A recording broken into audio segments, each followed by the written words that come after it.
Hello students, आज हम पढ़ेंगे केमिस्ट्री में क्लास 11th का chapter number 2 structure of atom, इसका पार्ट नंबर 7, जिसमें हम पढ़ने वाले हैं Sommerfeld extension of Bohr atomic model और wave mechanics model of an atom. Actually में इससे पहले हमने 3 मॉडल्स के बारे में स्टडी किया।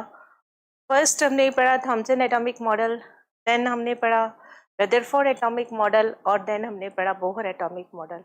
सबसे सक्सेसफुल जो रहा इसमें बोहर एटॉमिक मॉडल रहा। हालांकि हर एक मॉडल ने कुछ ना कुछ इम्पोर्टेंट बात थी, तभी इन्हें हम आज भी पढ़ रहे हैं। बोहर एटॉमिक मॉडल में कुछ जो कमी रह गई थी उसी को सोमरफील्ड साइंटिस्ट थे थोड़ा सा और उसमें करेक्शन किया, जिसे ही बोला जाता है Sommerfeld extension of Bohr atomic model. और उसके बाद में वेव मैकेनिक्स मॉडल आया इसका एटम का। इसमें हम 3 मॉडल पढ़ते हैं, 3 तरह के मॉडल पढ़ते हैं इसमें हम। फर्स्ट जो है वो ड्यूअल नेचर ऑफ इलेक्ट्रॉन आता है, जो कि डी ब्रॉगली ने दिया। देन हाइजेन अनसर्टेनिटी प्रिंसिपल आता है, एंड देन सबसे इम्पॉर्टेंट सबसे लेटेस्ट श्रोडिंगर वेव इक्वेशन आती है। तो ये तीनों हम क्या पढ़ते हैं वेव मैकेनिक्स में, जो लेटेस्ट टेक्नोलॉजी पर बेस्ड है। और उससे पहले हम पढ़ेंगे सोमरफील्ड एटॉमिक मॉडल, जो कि बोहर का ही एक्सटेंशन है। यानी बाकी सारे पोस्टुलेट्स तो बोहर के होंगे, कुछ करेक्शन जो होगा वो उसमें किया होगा। देखो, Sommerfeld extension of Bohr atomic model, इसमें बोहर ने क्या बताया कि न्यूक्लियस होता है किसी भी एटम में सेंटर मोस्ट पार्ट पे कौन होता है? न्यूक्लियस। और उसके चारों तरफ around the nucleus electron circular path पे रिवॉल्व करते हैं। क्या बताया बोहर ने? क्या बताया था? अकॉर्डिंग टू बोहर है ये, अकॉर्डिंग टू बोहर बोहर के अकॉर्डिंग न्यूक्लियस है एटम में सेंटर मोस्ट पार्ट। इसके बारे में काफ़ी हद तक रदरफोर्ड ने बता दिया था, इसके वॉल्यूम और एटम के वॉल्यूम के रेशियो के बारे में भी बता दिया था। और इलेक्ट्रॉन सर्कुलर पाथ में रिवॉल्व करता है। लेकिन सोमरफील्ड ये कहता है कि इलेक्ट्रॉन सर्कुलर पाथ में ना करके इलिप्टिकल पाथ में करता है। एक्चुअली में उस समय कैपलर ने सोलर सिस्टम के बारे में बताया था, यानी सन होते हैं उसके चारों तरफ प्लैनेट्स जो है वो रोटेट करते हैं, और कैसे पाथ में करते हैं? ये इलिप्टिकल पाथ में। उसी पर बेस्ड कैपलर से इन्फ्लुएंस्ड होकर के ही सोमरफील्ड ने ये सोचा कि न्यूक्लियस के चारों तरफ भी इलेक्ट्रॉन जो है वो किसी न किसी सर्कुलर पाथ में ना करके इलिप्टिकल पाथ में करते हैं, और सर्कुलर पाथ उसका एक स्पेशल पाथ होता है। बताते क्या ने बोला सोमरफील्ड ने? सबसे पहले क्या बोला था सोमरफील्ड ने कि electron revolve around the nucleus in the elliptical path. Electron revolve around the nucleus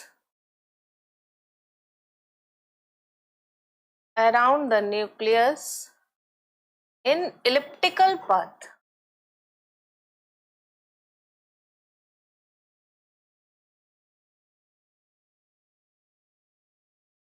कैसा होता है इलिप्टिकल पाथ? ये भी देखिए, यहाँ पर ये न्यूक्लियस और ये पाथ इलिप्टिकल। ये कौन सा पाथ है? इलिप्टिकल, है ना? ये न्यूक्लियस।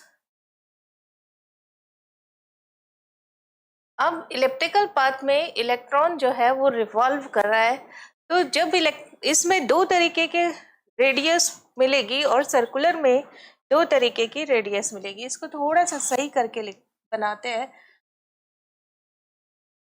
इस तरीके से बनाएं।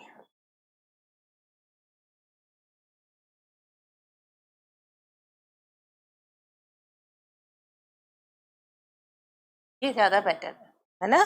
तो यहाँ पर ये क्या हो गया? न्यूक्लियस। ये हो गया यहाँ पर न्यूक्लियस, ये हो गया यहाँ पर इलेक्ट्रॉन। देखिए, जब सर्कुलर पाथ होता है तो यहाँ पर ये रेडियल कंपोनेंट जो होगा वो फिक्स हो गया, ये रेडियस है और ये भी क्या हो गई, इसकी रेडियस हो गई। न्यूक्लियस हमेशा क्या रहेगा, सेंटर में ही रहेगा, और इसका रेडियस कंपोनेंट क्या रहता है, कांस्टेंट रहता है, यानी सेम रहता है। लेकिन आज अगर आप इलिप्टिकल पाथ की बात करेंगे, इलिप्टिकल पाथ भी हम इसी से बना लेते हैं, है ना। इलिप्टिकल पाथ में देखिए, ये इलिप्टिकल पाथ, ये इलिप्टिकल, रिमेनिंग को हटा दें हम।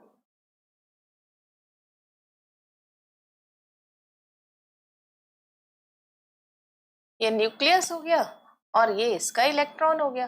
अब जब इसके ऊपर इससे हम रेडियस मेजर करें तो यहाँ पे दो तरीके की रेडियस आपको देखने को मिली।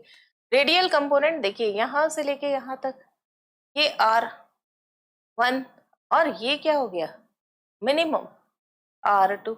R1 से R2 की तरफ बहुत सारे स्मॉल पार्ट्स के अंदर ये चेंज होता है, मीन्स सबसे मैक्सिमम R1 क्या हो जाएगा, मैक्सिमम, है ना, maximum radius. Radial component change हो रहा है और R2 यहाँ पे क्या हो गया, मिनिमम रेडियस।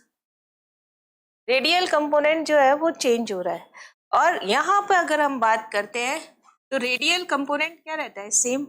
और क्या चीज चेंज होती है इसमें, एंगल। जैसे ये रेडियस की बात की जाए तो ये क्या हो गया, एंगल थीटा यहाँ से चेंज हो जाएगा।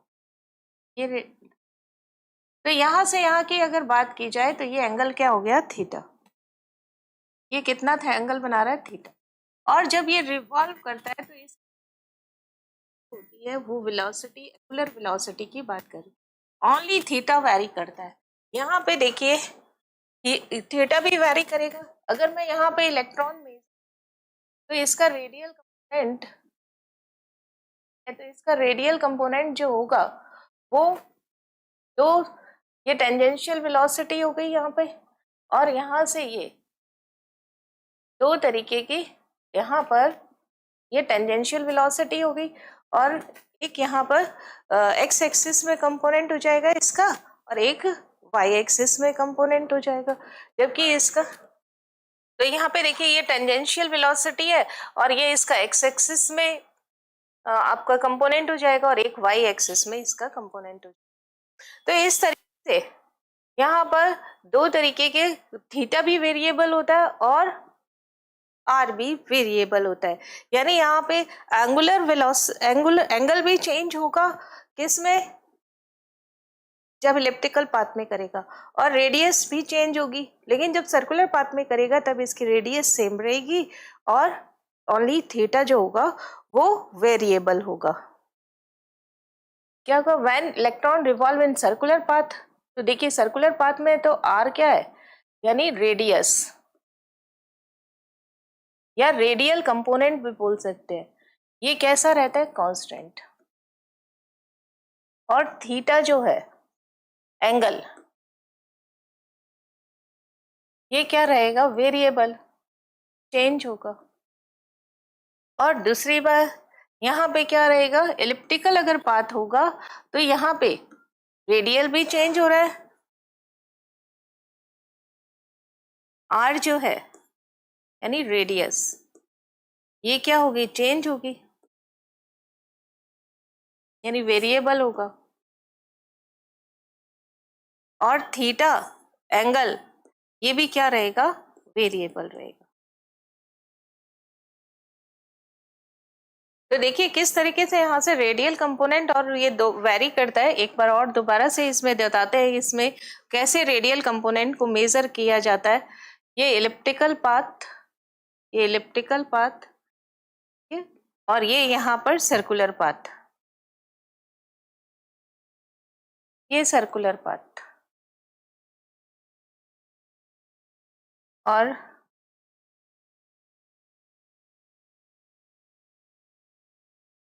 एक और न्यूक्लियस बना देते हैं इसके बीच में, यहाँ पे भी एक न्यूक्लियस बना देते हैं, या इसको प्लस साइन से डिनोट कर देते हैं।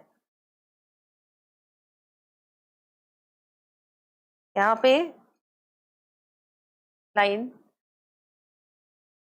देखिए सेंटर इसमें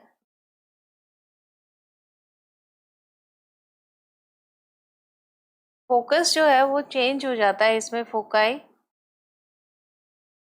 यहाँ पे भी प्लस का साइन बना देते हैं, उससे आपको आइडिया लग जाएगा कि थीटा कैसे मेजर करना है आपको। ठीक है, अगर इलेक्ट्रॉन यहाँ से रिवॉल्व कर रहा है, ये इलेक्ट्रॉन रिवॉल्व कर रहा है और यहाँ ये क्या हो गया, इसका रेडियस आर, और ये क्या हो गया, यहाँ पर थीटा एंगल बना रहा है। ठीक है, तो इस तरीके से इसका थीटा मेजर किया जाता है, यहाँ से एकदम सेंटर से मेजर करना है हमें, और इलेक्ट्रॉन जैसे रिवॉल्व हो रहा है तो हमें इस प्लस साइन से लेना होता है ये इलेक्ट्रॉन। अब जब हम यहाँ से ये रिवॉल्व कर रहा है अराउंड द न्यूक्लियस, तब इसकी वेलोसिटी देखिए कैसे मेजर करेंगे, टेंजेंट से। ये टेंजेंट लाइन खींची तो ये 90 डिग्री का है, तो यहाँ से इसकी वेलोसिटी मेजर कर ली जाए, ये टेंजेंशियल वेलोसिटी है। इसलिए इसका एंगुलर मोमेंटम जो होगा वो mvr एक ही होगा, mvr is equal to nh upon 2 pi. mvr क्या है यहाँ पर, angular momentum, orbital angular momentum.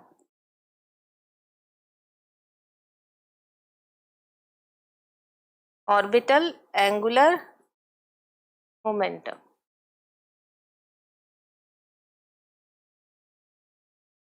ये क्या होता है, इक्वल टू mvr।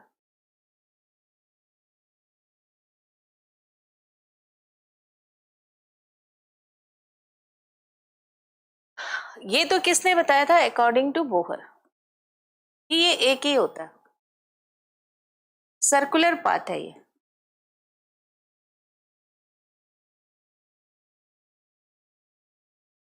और अगर यहाँ पर इलिप्टिकल पाथ होगा तो इसका फोकाई क्या हो जाएगा, चेंज हो जाएगा, जिससे कि इसमें टेंजेंशियल वेलोसिटी जो होगी उसके दो कंपोनेंट हो जाएंगे, एक हो जाएगा रेडियल वेलोसिटी और दूसरी हो जाएगी इसकी एंगुलर वेलोसिटी। कैसे, जैसे ये अगर फोकस यहाँ पे है, ये फोकाई है ना, फोकस मतलब न्यूक्लियस, फोकस का मतलब न्यूक्लियस, और ये इलेक्ट्रॉन यहाँ पर रिवॉल्व कर रहा है। तो देखिए ये यहाँ पे इसकी वेलोसिटी जो होगी वो कैसे हो जाएगी, ये वेलोसिटी टेंजेंशियल वेलोसिटी,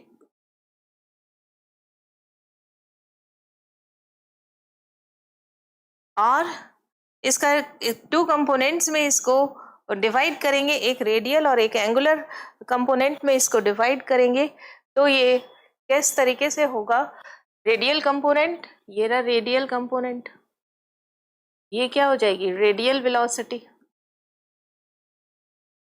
और दूसरी कौन सी हो जाएगी, एकदम इसके 90 डिग्री पर,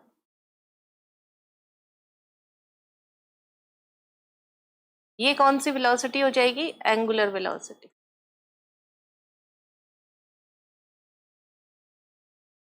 ये वैल्यू क्या हो जाएगी यहाँ पे 5, और थीटा वैल्यू कैसे हो जाएगी, जब एकदम थीटा की वैल्यू देखिए कैसे निकालनी है आपको, जब ये पूरी की पूरी इस तरीके से 90 डिग्री पे हो, ये टेंजेंशियल वेलोसिटी, ये हो जाएगा यहाँ पर थीटा और ये हो जाएगा यहाँ पर 5। तो इस तरीके से हम मेजर कर लेते हैं क्या, टेंजेंशियल वेलोसिटी को और रेडियल वेलोसिटी। तो ये जो आपके एक्सिस दिखाई दे रही है ए से बी, और दूसरी कौन सी एक्सिस है, सी से डी, तो ए टू बी क्या है यहाँ पर, major axis, C to D क्या है यहाँ पर, माइनर एक्सिस, मीन्स ये दोनों क्या हो गए, रेडियल कंपोनेंट हो गए।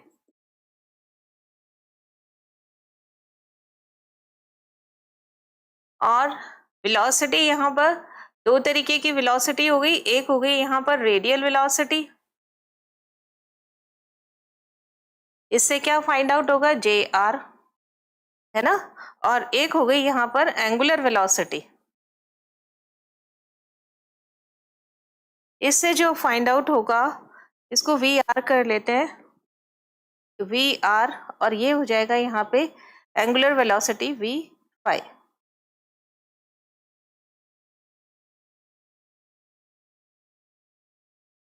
तो रेडियल वेलोसिटी से जो हमें मिलेगा वो क्या हो जाएगा, orbital angular momentum, radial orbital angular momentum, और जो एंगुलर से मिलेगा वो हो जाएगा एंगुलर ऑर्बिटल मोमेंटम। ये कब है, अकॉर्डिंग टू सोमरफेल्ड, या ये इलिप्टिकल पाथ है।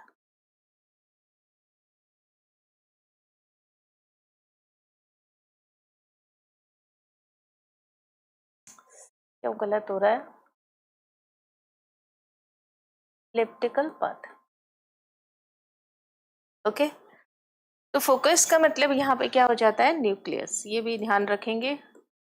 नाउ इस तरीके से आपको पता चला यहाँ पे रेडियल कंपोनेंट फिक्स है, ओनली क्या थीटा की वैल्यू चेंज हो रही है, इसलिए ऑर्बिटल एंगुलर मोमेंटम चेंज हो रहा है इसका, और यहाँ पर रेडियल कंपोनेंट भी चेंज हो रहा है और एंगुलर मोमेंटम भी चेंज हो, ये रेडियल वेलोसिटी भी चेंज हो रही है। Now if electron develop in elliptical path, its angular momentum shows in two component, first radial and second azimuthal। Radial component जो होता है उसमें वो बोलते हैं जे आर, और इसकी वैल्यू क्या होगी, N R H upon 2 pi. Radial component यानी जे आर की value again N H upon 2 pi होता है, तो एन क्या आ जाएगा यहाँ पे, रेडियल कंपोनेंट, एन आर क्या हो जाएगा यहाँ पे, रेडियल क्वांटम नंबर।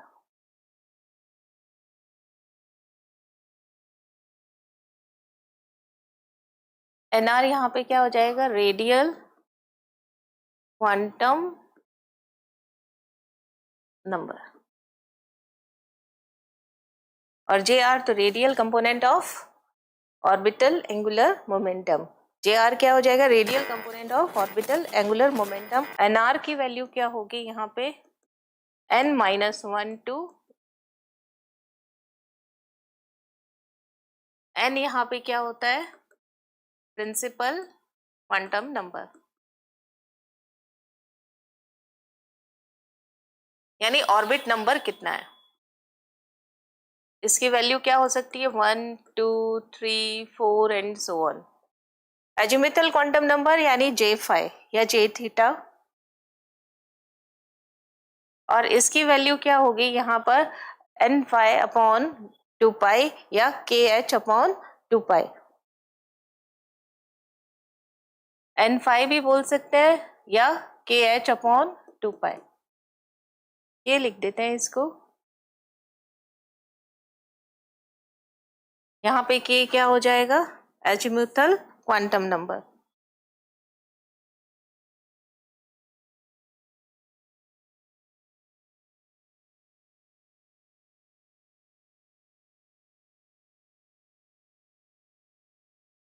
और इसकी वैल्यू कैसे फाइंड आउट करेंगे, K की वैल्यू n+1 टू n,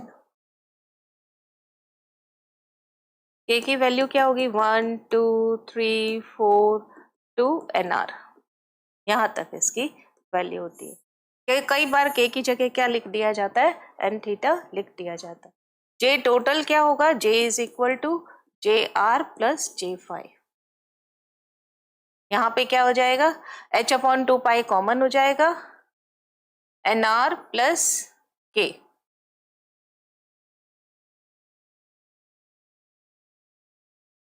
अब H अपॉन 2 पाई कॉमन है, तो ये टोटल J की वैल्यू आ जाएगी। एक एग्जाम्पल के थ्रू इसको समझते हैं कि कैसे इसका टोटल वैल्यू फाइंड आउट किया जाता है। जैसे कि एग्जाम्पल ले लेते हैं यहाँ पे, let principal quantum number, orbit कितना है, इक्वल टू 4। अगर किसी का 4 ऑर्बिट है, 4 ऑर्बिट का मतलब क्या हो गया, जैसे कि बोहर ने बताया, ये न्यूक्लियस 1 2 3 और ये 4, n is equal to 1, n is equal to 2, n is equal to 3, n is equal to 4। ये टोटल n की वैल्यू कितनी आ गई, 4, तो ये इसका टोटल प्रिंसिपल क्वांटम नंबर है। अब यहाँ पे n की वैल्यू, nr की वैल्यू और k की वैल्यू कैसे फाइंड आउट करोगे वो देखिए। n इज इक्वल टू क्या होगा, nr प्लस k। n की वैल्यू मुझे कितनी चाहिए, 4 आनी चाहिए। ये देखो n-1 टू 0 तक होती है। इसका मतलब क्या हो गया कि k की वैल्यू कहाँ से कहाँ तक है, 1 2 3 4 यहाँ से कहाँ तक होती है, कि k की वैल्यू कहाँ से कहाँ तक होती है, k की वैल्यू 1 2 3 4 टू n तक इसकी वैल्यू, nr नहीं n तक इसकी वैल्यू। तो आपके पास k के लिए क्या वैल्यू हो जाएगी यहाँ पे, 1 2 3 4। और nr की वैल्यू देखो क्या कहाँ तक हो सकती है। अगर ये 1 है तो ये कितना होगा 3, ये 2 है तो ये कितना हो गया 2, ये 4 है तो ये कितना, ये 3 है तो ये कितना हो गया 1, और ये 4 है तो कितना हो गया 0। यानी n-1 टू 0 तक होती है। यही चीज देखिए लिखिए, n-1 टू 0, और k की वैल्यू 1 2 3 4 टू n तक होती है। यानी ये देखिए, इसका मतलब टोटल इसका कितना आ रहा है 4, ये n की अलग वैल्यू है। जब ये हो जाए, ये nr की वैल्यू 0 मीन्स कांस्टेंट हो जाए और k होगा, तो ये कैसा हो जाएगा, सर्कुलर पाथ होगा। और इन तीन कंडीशन में ये कैसा पाथ होगा, इलिप्टिकल पाथ होगा। क्लियर। तो इस तरीके से हम बता सकते हैं कि टोटल इसमें n इज इक्वल टू 4 है, तो इसमें एक सर्कुलर होगा और 3 कैसे पाथ होंगे, इलिप्टिकल पाथ होंगे। इसीलिए जब लाइन स्पेक्ट्रम बना था हाइड्रोजन का, तो हमें कैसे मिले थे, लाइन बहुत सारे मैग्नेटिक और इलेक्ट्रिक फील्ड में बहुत सारी अलग अलग लाइंस में वो बाइफरकेट हो गया था। यानी टोटल ऑर्बिट 4 है। अगर ऑर्बिट 3 होगा, एक कैसे बनाएंगे इसको, n इज इक्वल टू 4 है, तो n इज इक्वल टू 4 में देखिए कैसे बनाएंगे। यहाँ पर ये सेंटर, ये न्यूक्लियस, ये यहाँ पर क्या है, न्यूक्लियस। अब इस न्यूक्लियस में आपने सर्कुलर पाथ बनाना है, तो सर्कुलर पाथ के लिए क्या हो गया, ये सर्कुलर पाथ हो गया। अलग पेन से बना देते,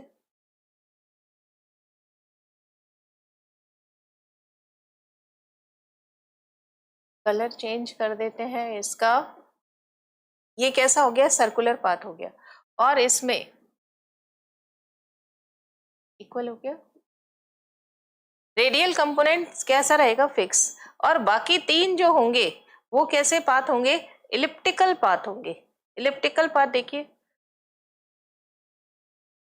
अभी लेंथ भी बताएंगे इसकी कैसे मेजर करते हैं। एक है ना, ऐसे 3 होंगे, ये दूसरा पाथ हो गया। इसी तरीके से तीसरा पाथ देखिए, एक और,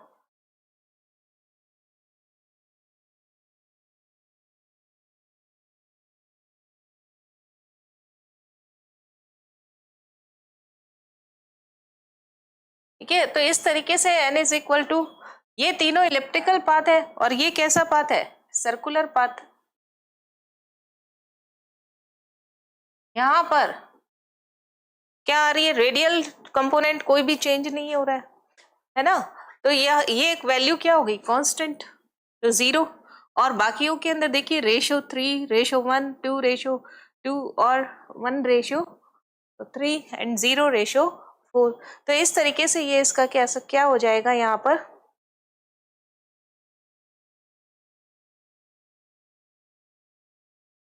इलिप्टिकल पाथ मेजर कर देते हैं। ये 3 क्या हो गए, इलिप्टिकल पाथ।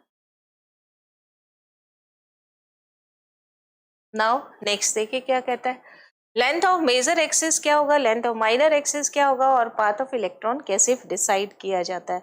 लेंथ ऑफ जो मेजर एक्सिस होता है वो किससे डिसाइड करते हैं, nr is equal nr plus n5 से डिनोट किया जाता है। nr plus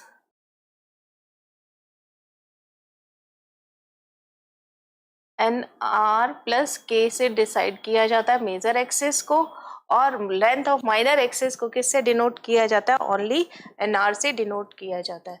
path of electron क्या करते हैं हम यहाँ पर, major axis upon minor axis.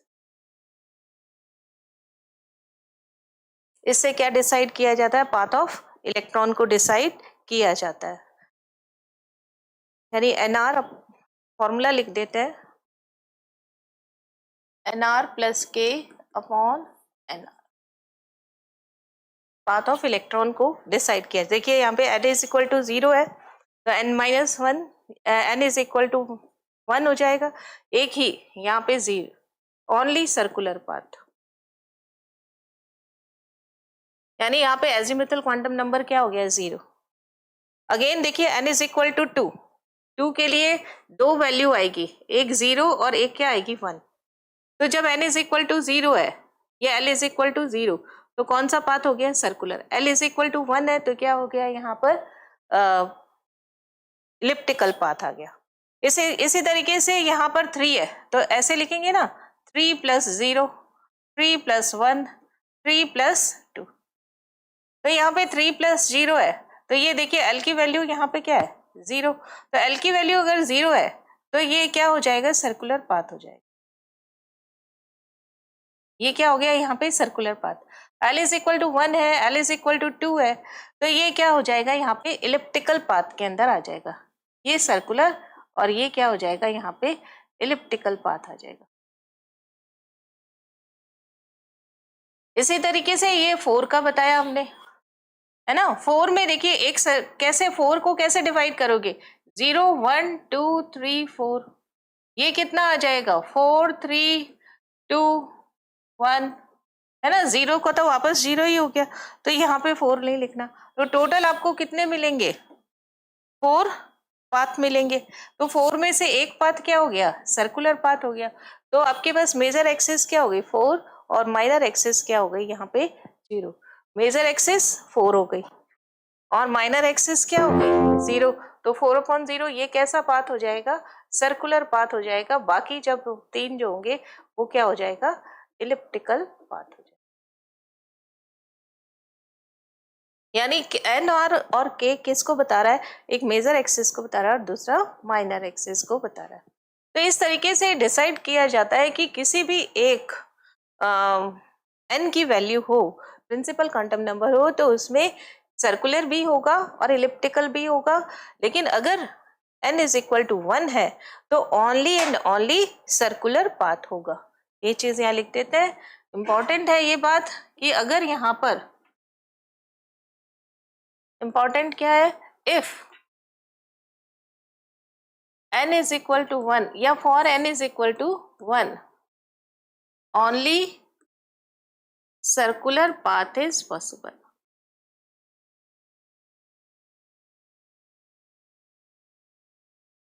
n is equal to 1 में ये देखिए पीछे लिखा है हमने, n is equal to 1, l की वैल्यू क्या होगी? 0। तो ओनली सर्कुलर पाथ होगा। l की वैल्यू अगर 0 होगी तो ही सर्कुलर पाथ होगा। l मीन्स k की वैल्यू, है ना, बिकॉज k और n फाई और l कुछ भी बोल दीजिए, ये कितना है? 0। इसलिए यहां पर एंड ओनली सर्कुलर पाथ होगा। नाउ नेक्स्ट देखिए क्या कहता है ये, wave mechanical model of an atom. तो इस तरीके से जो इसकी कमी रह गई थी, जो बोहर एक्सप्लेन नहीं कर सका या बोहर का थोड़ा सा एक्सटेंशन कर दिया, बोहर ने ओनली सर्कुलर पाथ के बारे में बताया था जबकि समरफील्ड ने किसके बारे में बता दिया? इलिप्टिकल पाथ में। और कैसे हम path of electron find out करेंगे, मेजर एक्सिस कैसे निकालेंगे, माइनर एक्सिस कैसे निकालेंगे, तो इससे हम पता लगा सकते हैं कि इलेक्ट्रॉन जो है वो सर्कुलर के साथ साथ में इलिप्टिकल पाथ में भी मूव करता है, जिससे कि ऑर्बिटल एंगुलर मोमेंटम दो तरीके के मिलेंगे, एक जे फाई और एक जे are. Now wave mechanical model of an atom, इसमें अभी पहले बताया ही था हमने। डी ब्रॉगली का कंसेप्ट आएगा, हाइजेनबर्ग अनसर्टेनिटी प्रिंसिपल आएगा और श्रोडिंगर इक्वेशन आएगी। तो डी ब्रॉगली ने क्या दिया था यहाँ पर? बहुत ही important, dual nature of electron.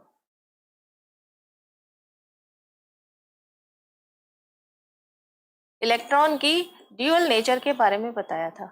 देखिए इससे पहले हमने पढ़ लिया है इलेक्ट्रोमैग्नेटिक रेडिएशंस क्या होते हैं और उसके वेव नेचर के बारे में मैक्सवेल ने बताया था। देन मैक्स प्लांक ने उसके वेव नेचर के बारे में बताया था, किसके? लाइट के। ठीक है, ये दोनों किसके लिए थे? लाइट के लिए थे। लेकिन दोनों को एक साथ में इलेक्ट्रॉन के लिए अप्लाई करना, ये किसने किया था? डी ब्रॉगली ने। तो डी ब्रॉगली ने क्या बताया कि इलेक्ट्रॉन जो होता है वो ड्यूअल नेचर शो करता है, यानी पार्टिकल नेचर भी शो करता है और वेव नेचर भी शो करता है। कि इलेक्ट्रॉन जब रिवॉल्व होता है किसी भी पाथ में, चाहे वो इलिप्टिकल पाथ हो चाहे वो सर्कुलर पाथ हो, तो सर्कुलर पाथ के अंदर वो वेव फॉर्म में रिवॉल्व करता है। यानी जैसे पानी पर लहरें आती है, पानी पर वेव होती है वाटर पे, वाटर की सरफेस पे, इसी तरीके से इलेक्ट्रॉन जब और न्यूक्लियस के सराउंड करता है मूव, तो वो कैसे करेगा? वेव फॉर्म में मूव करता है। और इसकी कुछ नेचर जो होती है, जैसे एनर्जी वो इमिट करता है या गेन करता है, तो वो छोटे छोटे पैकेट्स के फॉर्म में करता है। इस समय वो पार्टिकल नेचर शो करता है। तो dual nature of electron, de Broglie ने क्या क्या कंसेप्ट दिया? फर्स्ट दिया था, he gave dual nature of electron.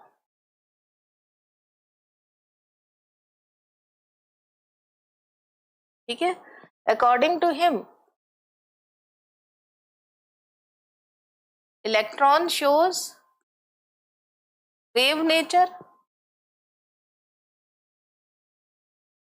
as well as particle nature.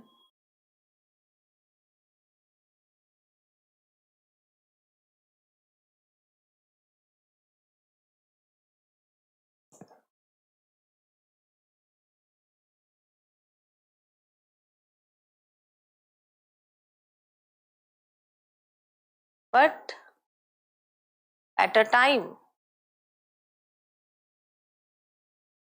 it show only one type of nature, one type of nature, either wave और particle. या तो एक बार में एक ही करेगा, दोनों नेचर नहीं करता। When electron revolve around the nucleus,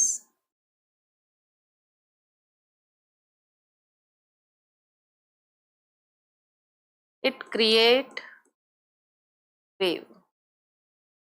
ऐसे देखिए, ये न्यूक्लियस है और अब ये वेव के तरीके से देखो कैसे सर्कुलर पाथ में करता है। यहां से अगर मैं शुरू करूं तो ये देखो, एक हो गया लैम्डा और ये दूसरा, ऐसे शो करता है। इसी तरीके से ये तीसरा।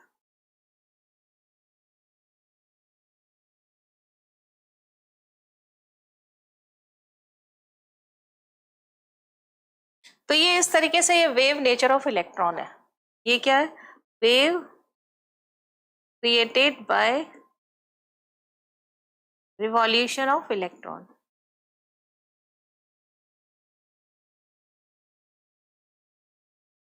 इलेक्ट्रॉन तो ये बात किसने कही थी? डी ब्रॉगली ने। यानी ये वेव नेचर शो कर रहा है, और जब वो वेव नेचर शो करता है तो उसकी एनर्जी किस फॉर्म में लेते हैं हम? E is equal to H C upon lambda या एच न्यू। और जब वो पार्टिकल के फॉर्म में करता है तो E is equal to M C square. Electron emit or gain energy in the form of small packets.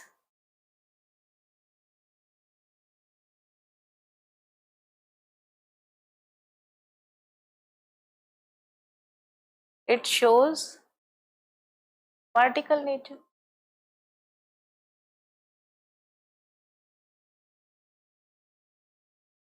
He merged both equations. So, according to wave nature, E is equal to क्या हो गया, H nu. और according to first equation number first, according to particle nature,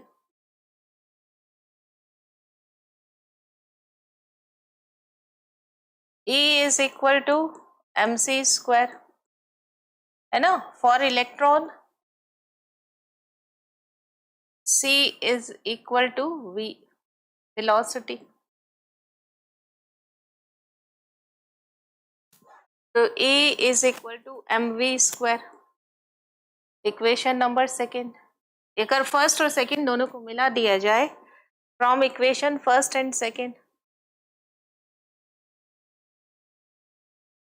दोनों क्या equation equal है। H new is equal to M V square. अब nu को हम किस में कन्वर्ट कर सकते हैं, nu is equal to C upon lambda. So H C upon lambda is equal to M V square.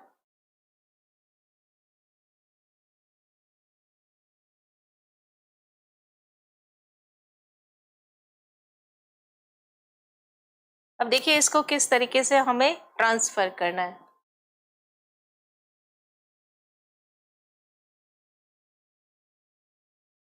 सी को हम वी ले ले, चलो रहने दो, या ऐसा करते हैं इसको सी को एक बार सी ही रहने देते हैं, एम वी स्क्वायर को इसको सी ही रहने देते हैं ना, ताकि ये सी से सी कैंसिल हो जाए। ये यहाँ पे भी क्या हो जाएगा, सी।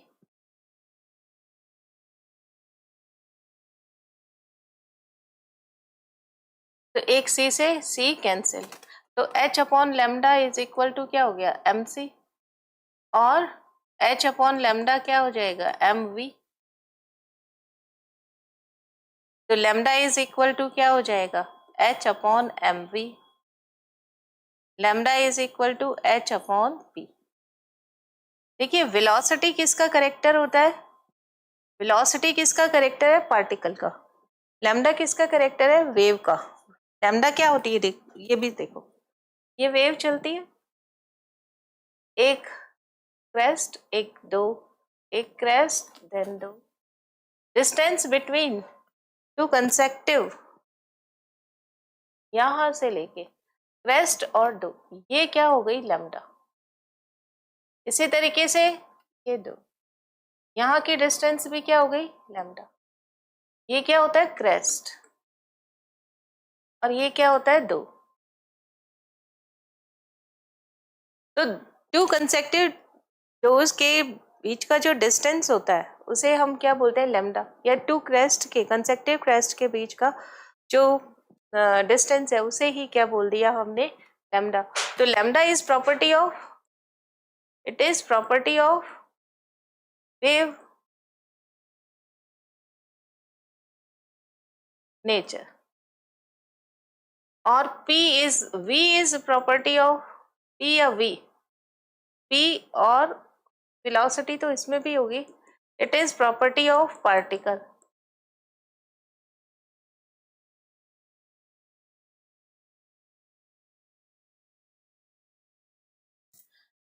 और उसने क्या किया, दोनों को मर्ज कर दिया। Equation number third, equation number fourth, equation third and fourth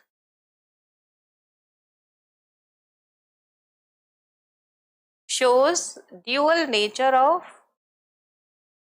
electron.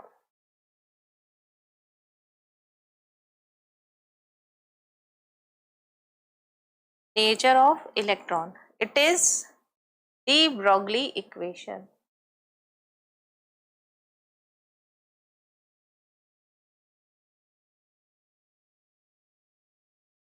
दूसरी बात, अगर हम यहाँ H की वैल्यू कितनी होगी, H क्या है यहाँ पे, प्लैंक्स कांस्टेंट, और उसकी क्या वैल्यू है, H क्या होती है, प्लैंक्स कांस्टेंट। क्योंकि H की वैल्यू किसने दी थी, H E is equal to H nu, Planck's ने। और एम सी स्क्वायर किसने दिया था, आइंस्टीन ने, है ना। ये किया दिया प्लैंक्स ने दिया था। और ये किसने दिया था? आइंस्टीन।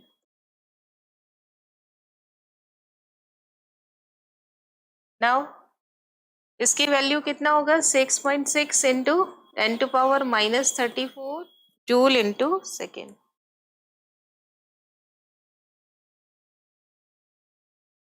अगर प्लैंक्स की वैल्यू यहाँ रख दी जाए, H/mv lambda.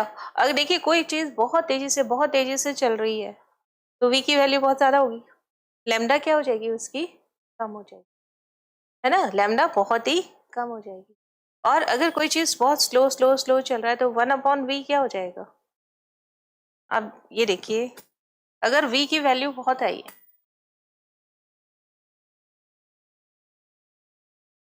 v very large,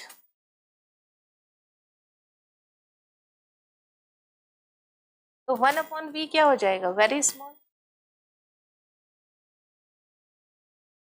और अगर ये वेरी स्मॉल हुआ तो लैम्डा की वैल्यू क्या आ जाएगी? स्मॉल, यानी मेजरेबल,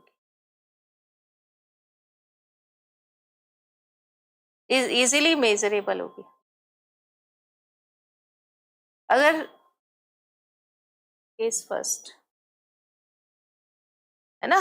और अगर जैसे मास बहुत ज्यादा हो गया, जैसे ये टेबल है, चेयर है, तो 1/m क्या हो गया? बहुत ही छोटा।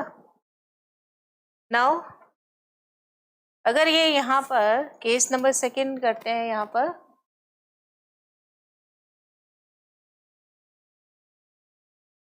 v की वैल्यू वेरी स्मॉल, तो लैम्डा 1/v क्या हो जाएगा? लार्ज। इसलिए लैम्डा क्या हो जाएगा? ये भी लार्ज हो जाएगा। इसी तरीके से अगर मास बॉडी, मैसिव बॉडी है, बहुत बड़ी बॉडी है, तो लार्ज बॉडी है, तो इसमें 1/m की वैल्यू क्या हो जाएगी? बहुत ही स्मॉल हो जाएगी, और लैम्डा बहुत ही कम हो जाएगी। इतनी कम हो जाएगी कि हम उसे मेजर भी नहीं कर सकते। और अगर 1/m की वैल्यू जैसे इलेक्ट्रॉन जैसे पार्टिकल के लिए बहुत ही कम है तो उसे नेग्लेक्ट किया जा सकता है। तो यहाँ पे 1/m क्या हो जाएगा? बहुत बड़ा हो जाएगा, और लैम्डा की वैल्यू मेजरेबल होगी। For microscopic particle,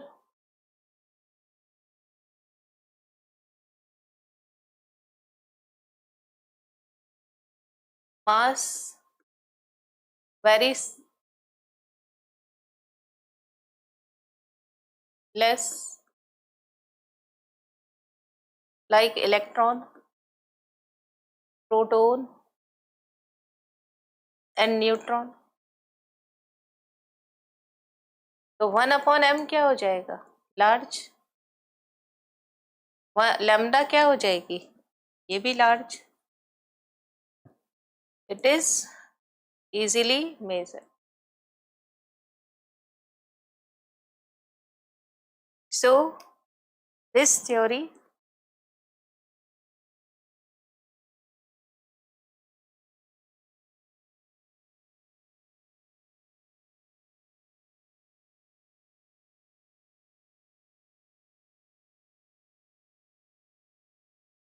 is useful for microscopic particle.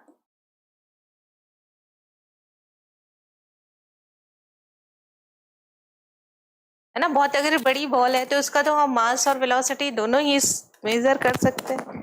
Now next देखते हैं Bohr theory and de Broglie concept. देखिए बोहर ने क्या दिया था? Orbital angular momentum mvr is equal to क्या होता है? 2π nh/2π, यानी h/2π का मल्टीपल इंटीग्रल होता है।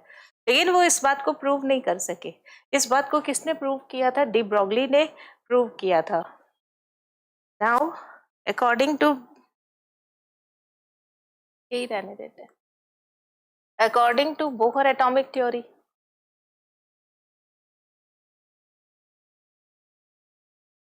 क्या है Bohr atomic theory? Orbital angular momentum is multiple integral of orbital angular momentum, यानी mvr is multiple integral of h/2π, यानी M V R is equal to H upon N H upon 2 pi. ये बात किसने बताई थी? Bohr ने। और N की वैल्यू क्या है? 1 2 3 4 and so on, but he didn't prove. It is proved bye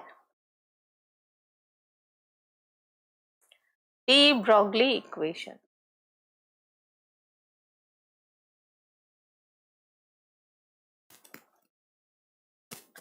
according to de Broglie,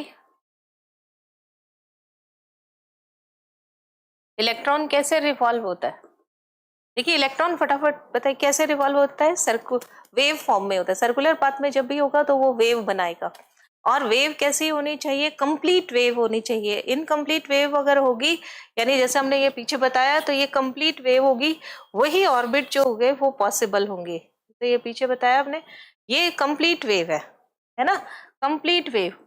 तो ये ऑर्बिट जो है वो पॉसिबल होगा, इसका ऑर्बिट जो होगा ये पॉसिबल होगा। अगर ये ऐसे हो जाए कि एक दूसरे को क्रॉस कर ले तो वो वेव कैंसिल हो जाएगी, कैंसिल आउट हो जाएगी, सिंगल फेज में नहीं होगा, तो इट मीन्स वो ऑर्बिट इम्पॉसिबल होगा।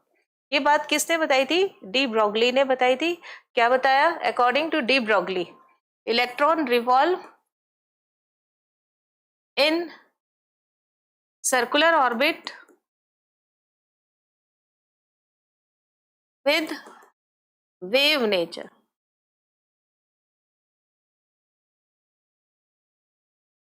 इन वेव फॉर्म कर लो।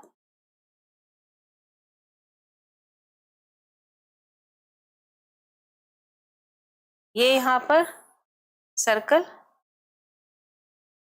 और ये दूसरा, कौन सा ऑर्बिट पॉसिबल होगा ये बताते हैं।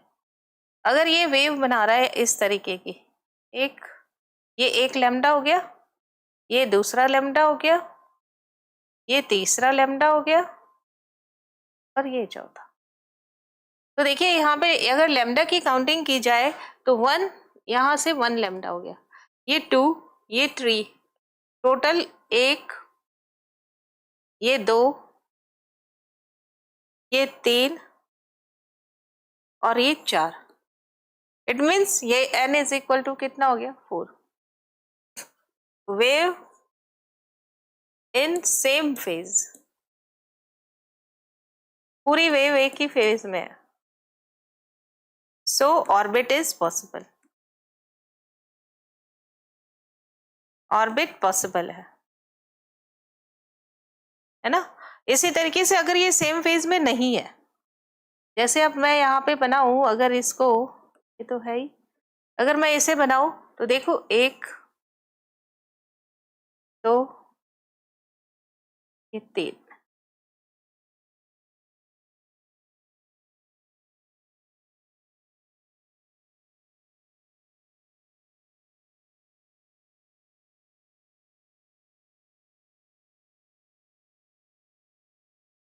है ना। Wave is not in same phase, एक दूसरे को क्या कर रहे हैं? कैंसिल कर रहे हैं, सो ऑर्बिट इज नॉट पॉसिबल।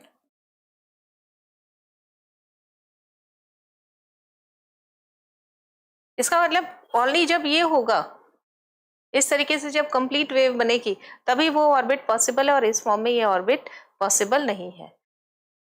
ठीक है, यहाँ पे ये n इज इक्वल टू 4 है, क्योंकि लैम्डा की वैल्यू कितनी है? 4। अगर ये 3 होगी तो ऑर्बिट नंबर कितना हो जाएगा? यहाँ 3। अगर ये 2 होगी लैम्डा, तो यहाँ पे ऑर्बिट का नंबर कितना हो जाएगा? 2। तो ये क्या हो जाएगा? सो circumference is equal to of circle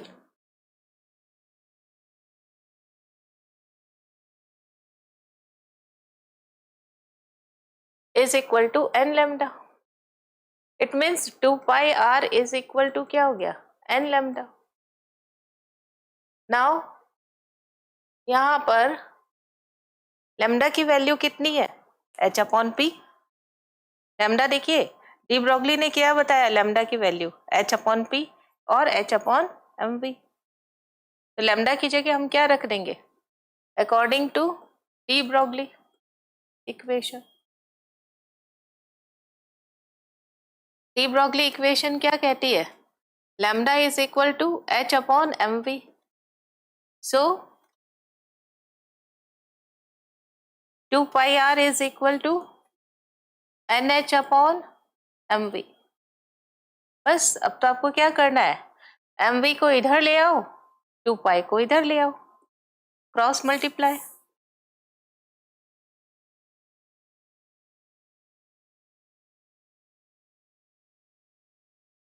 M V R is equal to N H upon 2 pi. और यही क्या थी? It is Bohr postulate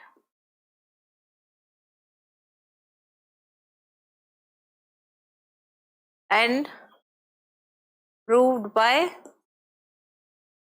de Broglie equation. तो इस तरीके से हम बोहर एटॉमिक थ्योरी को भी प्रूव कर सकते हैं, या बोहर थ्योरी को एक एविडेंस मिला कि M V R is equal to N H upon 2 pi कैसे हुआ, ये सिर्फ वेव नेचर से ही पॉसिबल है। और पार्टिकल नेचर तो पहले ही थी। क्या था? इलेक्ट्रॉन जो है वो lower energy level to higher energy level जाता है किंतु स्मॉल पैकेट्स के फॉर्म में, E is equal to H nu. तो वो कैसे हो गई? पार्टिकल नेचर हो गई। तो इस तरीके से वेव नेचर से हम M V R is equal to N H upon 2 pi को कैलकुलेट कर सकते हैं। हाइजेनबर्ग अनसर्टेनिटी प्रिंसिपल के बारे में देखते हैं अब हम।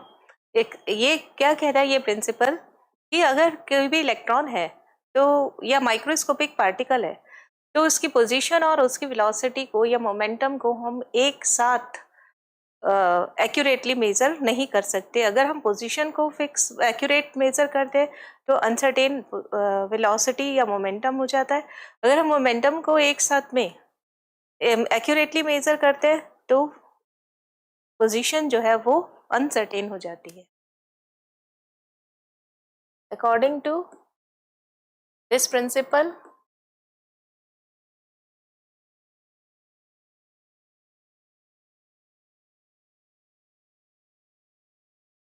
we cannot measure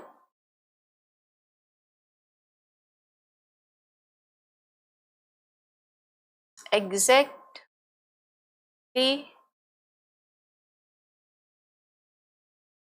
we cannot measure simultaneously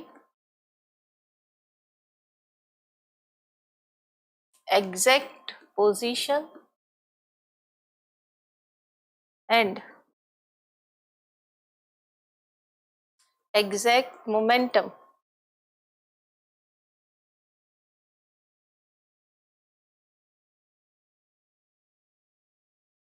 of microscopic particle.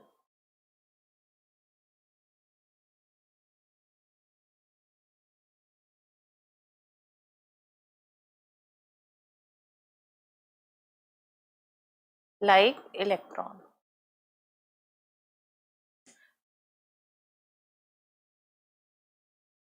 क्या कह रहा है ये, कि हम we cannot measure simultaneously exact position or exact momentum of microscopic particle. If we measure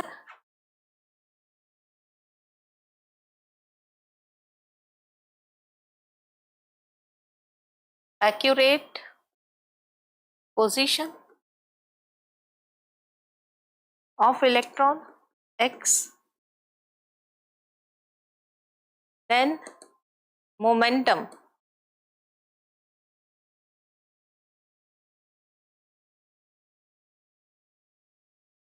is uncertain.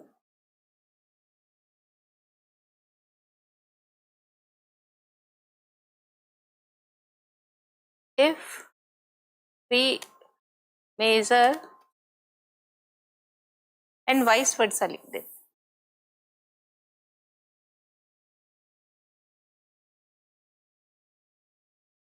क्या कहना चाहता है ये? Delta x uncertainty in position upon into delta p uncertainty in position is greater than equal to h upon 4 pi. ध्यान रखेंगे, बाकी सब में 2 पाई होता है और इसमें h/4 पाई। एक चीज h/2 पाई जो होता है वो h क्रॉस कहलाता है, इसे भी ध्यान रखेंगे। तो यहाँ पर delta x into delta p is greater than equal to h cross upon 2। तो ये चीज भी आती है यहाँ पर कि दोनों में से कोई भी फॉर्मूला आपको दिया जा सकता है। तो ये क्या हो गया, इक्वेशन नंबर 1, इक्वेशन नंबर 2। अगर डेल्टा पी की बात की जाए तो यहाँ पर डेल्टा पी किसके इक्वल होगा, मास है क्या चीज, सारे डिनोशन लिख लेते हैं। Delta x uncertainty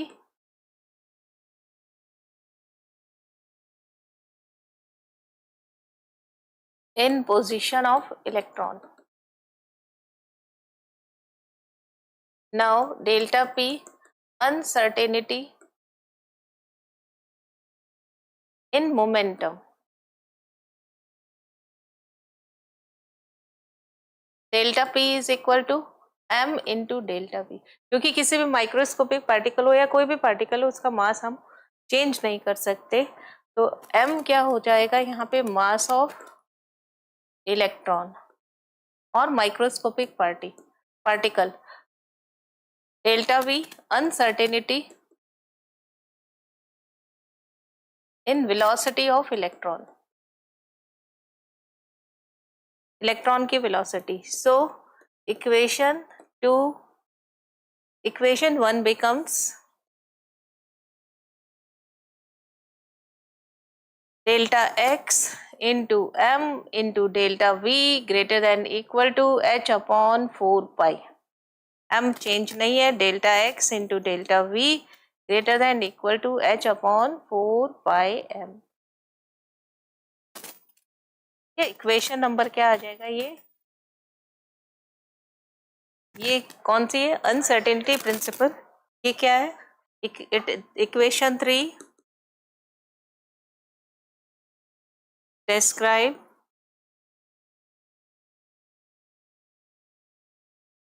uncertainty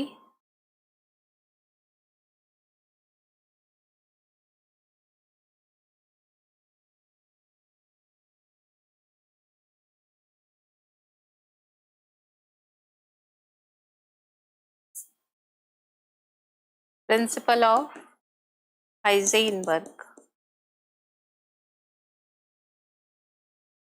or applicable for, it is applicable for microscopic particle। देखिए क्या कहना चाह रहा है, delta x into delta we. जैसे एक कार है चल रही है, तो हम उसकी किसी भी टाइम पर उसकी पोजीशन और उसकी वेलोसिटी हम एक साथ बता सकते हैं, क्योंकि उसका मास बहुत ज्यादा है। अगर किसी का मास बहुत कम हो तो हम अगर एक्स फिक्स करने लगते हैं तो वी अनसर्टेन हो जाएगा, वी फिक्स करने लगते हैं तो एक्स अनसर्टेन हो जाएगा। दोनों को एक साथ एक ही टाइम में हम नहीं बता सकते, यही हाइजेनबर्ग का अनसर्टेनिटी प्रिंसिपल है। जबकि बोहर ने क्या बताया, बोहर ने ये बताया कि एक मैसिव पार्टिकल, एक बड़ा जैसे पार्टिकल होता है उसी तरीके से जिसका मास और वेलोसिटी जिसकी पोजीशन और वेलोसिटी या मोमेंटम जो है वो हम एक साथ मालूम कर सकते हैं, उसी तरीके से इलेक्ट्रॉन के भी हम वेलोसिटी और पोजीशन को या मोमेंटम और पोजीशन को एक साथ मालूम कर सकते हैं। लेकिन हाइजेनबर्ग का प्रिंसिपल ये कहता है कि दोनों में से किसी भी एक चीज को एक टाइम में एक्यूरेटली मेजर किया जा सकता है और दूसरा अनसर्टेन हो जाता है। नाउ नेक्स्ट देखिए क्या कहता है, Schrodinger wave equation. Schrodinger wave equation wave mechanics पर बेस्ड है, इसमें सिर्फ आपकी इक्वेशन ही है, इससे ज़्यादा कुछ नहीं है यहाँ पर आपके पास में। तो इक्वेशन क्या है, इन्होंने कैसे दिया इक्वेशन को, इसका डेरिवेशन नहीं है, ओनली इक्वेशन ही है, और जिससे कि हमें क्वांटम नंबर्स के बारे में मिलता है आइडिया। तो इसने क्या बताया, Schrodinger wave equation, it is based upon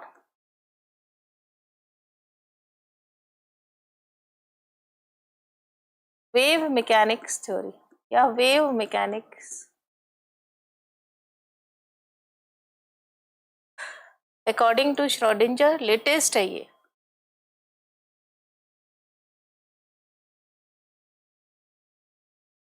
देखिए del square upon del x square Sai,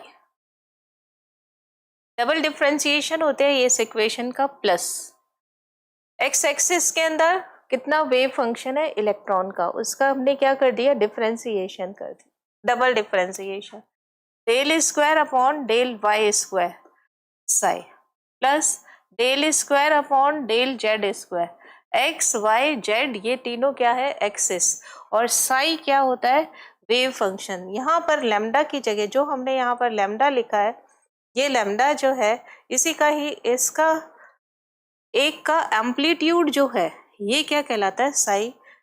ये यहाँ पे आगे बना भी देते हैं कि साई क्या होता है, नेक्स्ट हमारा टॉपिक भी यही है। तो यहाँ पर देखो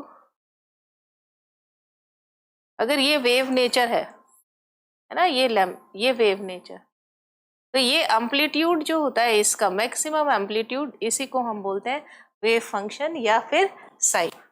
और प्लस आगे क्या होगा इसमें, E 8 pi square M upon H square E minus we.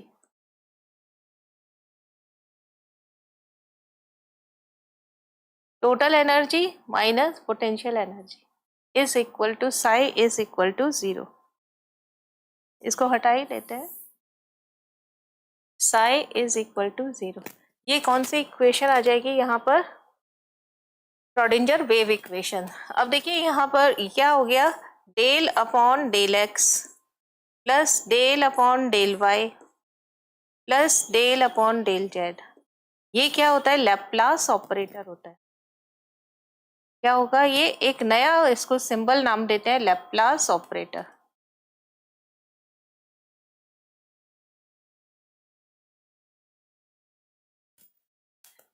और ये क्या है, इसका स्क्वायर है, ये स्क्वायर है, ये भी स्क्वायर, ये स्क्वायर, ये स्क्वायर, ये स्क्वायर, ये स्क्वायर, तो ये भी क्या हो जाएगा लैप्लास ऑपरेटर का स्क्वायर हो जाएगा। तो ये लैप्लास ऑपरेटर साई, और h अपॉन 2 पाई क्या होता है h क्रॉस, हमारे पास में अगर मैं इसका स्क्वायर करूं तो h का स्क्वायर अपॉन 4 पाई का स्क्वायर, ये क्या हो गया h क्रॉस का स्क्वायर। तो यहाँ पर 2 रह जाएगा, बाकी सब वैसा का वैसा है। लैप्लास ऑपरेटर यही रहने देते हैं पहले, plus 2m upon h cross का square e minus v psi is equal to, it is Schrodinger wave, ये कहिए या फिर ये कहिए, बात एक ही है, श्रोडिंगर वेव इक्वेशन है। इक्वेशन नंबर 1, इक्वेशन नंबर 2, 1 और 2 दोनों ही क्या है श्रोडिंगर वेव इक्वेशन को बताती है।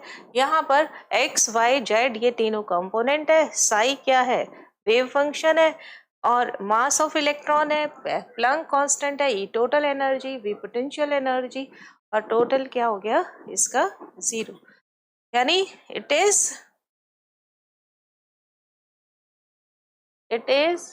Double differentiation.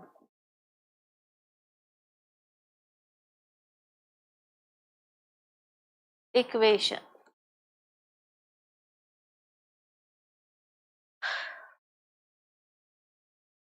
यहाँ पे सिंबल देख लेते हैं क्या क्या है, x Y z Cartesian coordinate है,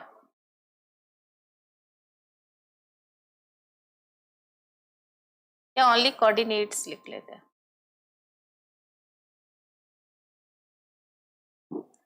और साई क्या हो गया यहाँ पर वेव फंक्शन, वेव फंक्शन बता देते हैं क्या होगा, it is wave function amplitude of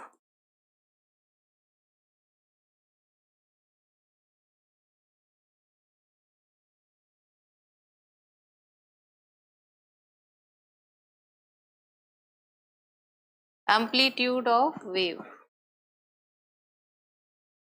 ठीक है। E total energy, V potential energy,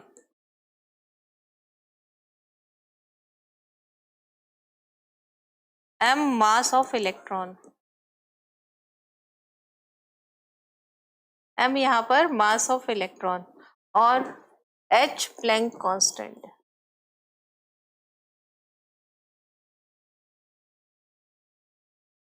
कितना होता है 6.6 into 10⁻⁻34 joule into second. Mass of electron 9.1 into 10⁻⁻31 KG.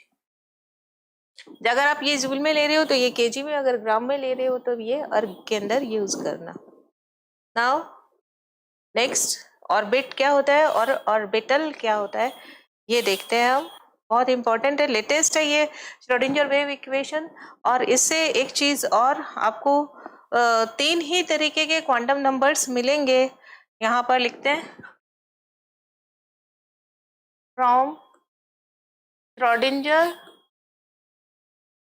Wave equation.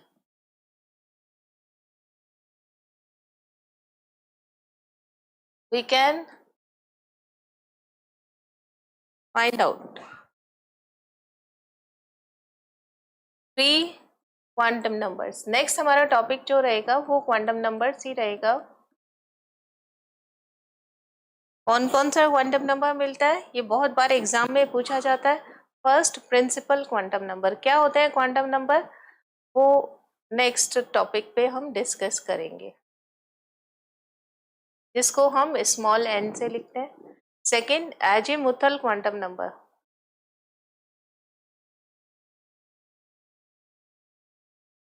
इसे हम डिनोट करते हैं स्मॉल एन से, एल से। Third, magnetic quantum number, total 4 होते हैं स्मॉल एम से। We can not describe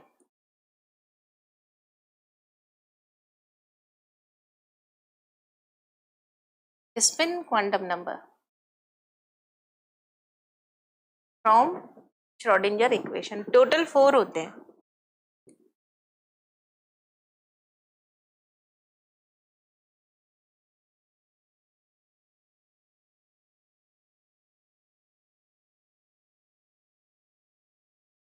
okay तो हमारे पास टोटल 4 क्वांटम नंबर होते हैं, एन, एल, एम और एस। आज हमने एन और एल के बारे में देखा।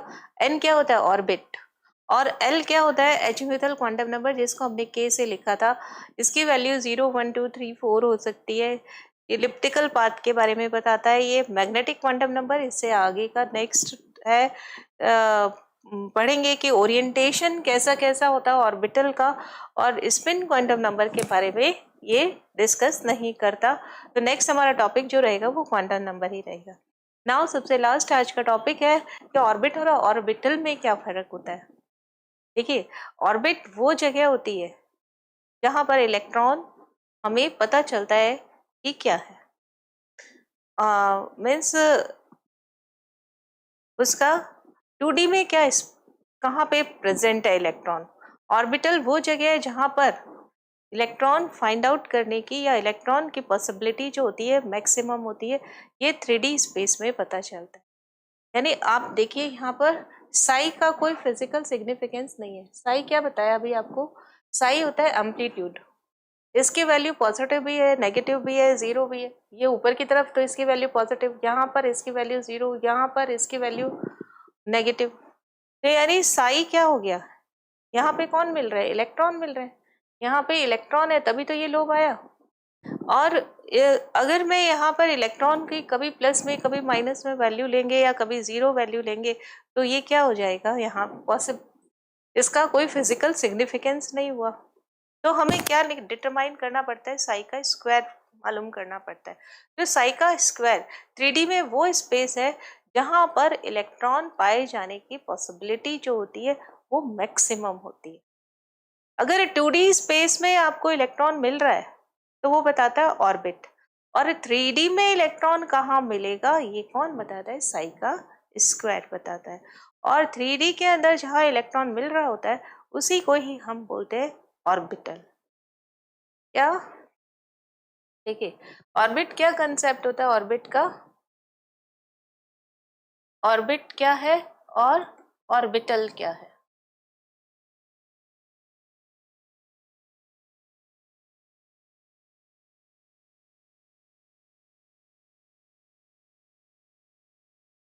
ऑर्बिटल है ना। ऑर्बिट की वैल्यू किस, ऑर्बिट क्या होता है, ऑर्बिट को ही आप शेल बोलते हैं, ऑर्बिट को ही आप एनर्जी लेवल बोलते हैं, है ना, ये सब ऑर्बिट होता है। और तो यहाँ पे क्या होता है, space in 2D,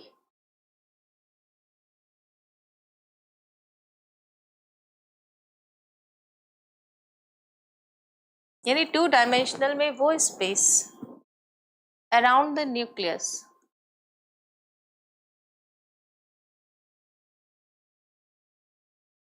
where electrons are present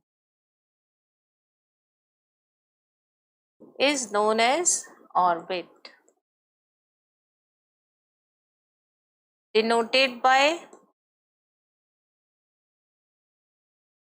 small n। Value of n क्या होगा, 1 2 3 4 एंड सो ऑन। 1 को k l m n, जो ऑर्बिट दिया था किसने, बोहर ने, वही मतलब है ना।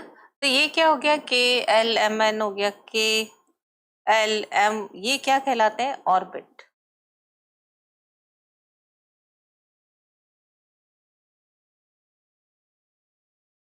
टू डी में स्पेस होता है, और अगर 3D में कहीं स्पेस है तो वो क्या होगा, space in 3D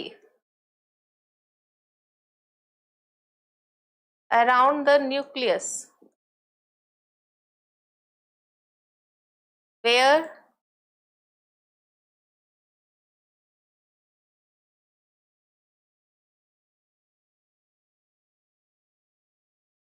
probability of finding of electron, probability of finding of electron is maximum,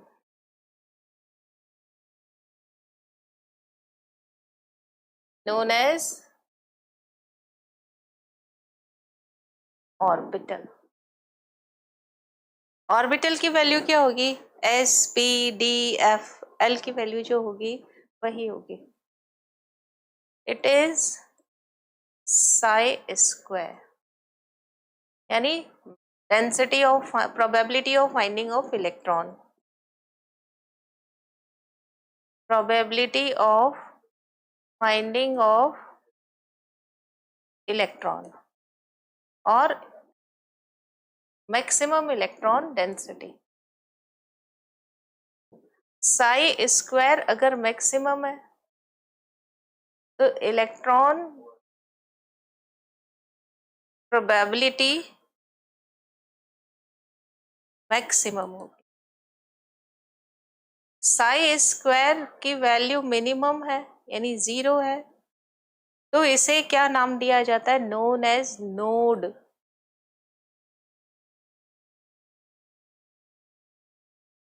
means probability of finding of electron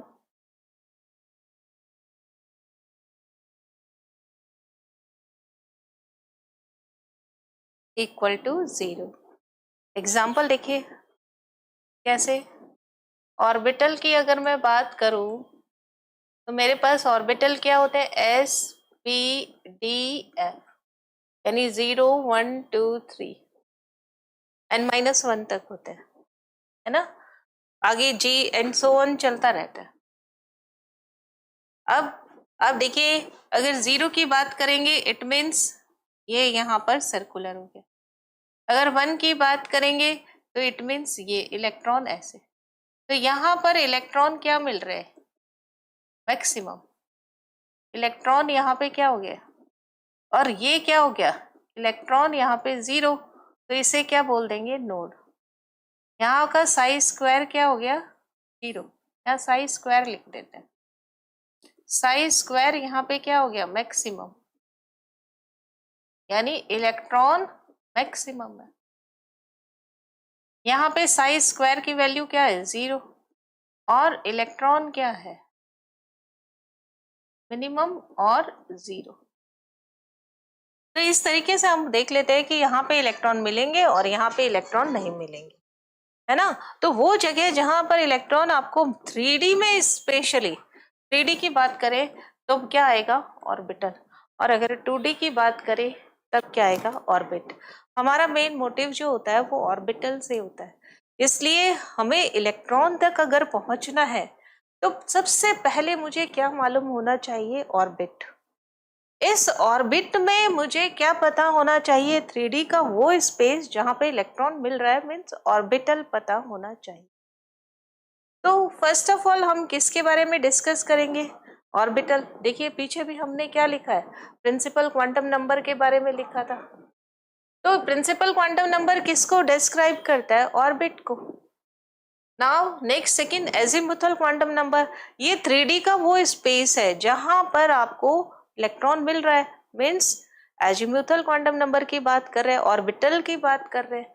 magnetic और स्पेसिफिक कर देता है कि आप ये इलेक्ट्रॉन कहाँ मिलेगा। जैसे राजस्थान है तो राजस्थान में बीकानेर जगह, बीकानेर में पवनपुरी जगह, तो इस और पवनपुरी में कितने नंबर घर में। तो ये जो पूरा लोकल एड्रेस जैसे आप करते हैं, जैसे सबसे पहले राजस्थान आ गया, देन बीकानेर आ गया, देन पवनपुरी आ गया, है ना। तो ये यहाँ पर किसको बता रहा है, एन को। मतलब सबसे पहले आप ये तो देखो कि किसी व्यक्ति को आप ढूंढ रहे हैं तो वो मिलेगा कौन से स्टेट में, आप उसको ढूंढोगे कहाँ। ऐसे ही इलेक्ट्रॉन है तो आपको पता तो हो कि वो कौन सी जगह मिल रहा है, ऑर्बिट कौन सा है। ऑर्बिट जब आपको पता चल जाए तब आपको क्या देखना है कि वो कौन से डिस्ट्रिक्ट में। अगर आपको डिस्ट्रिक्ट पता चल गया, मीन्स आपको ऑर्बिटल पता चल गया, तो फिर देखिए कि कौन सा ओरिएंटेशन कहाँ है उसका, है ना। जैसे पवनपुरी। और then house number, house number कितना है तो वो क्या बताएगा, उसका स्पिन क्वांटम नंबर बताएगा।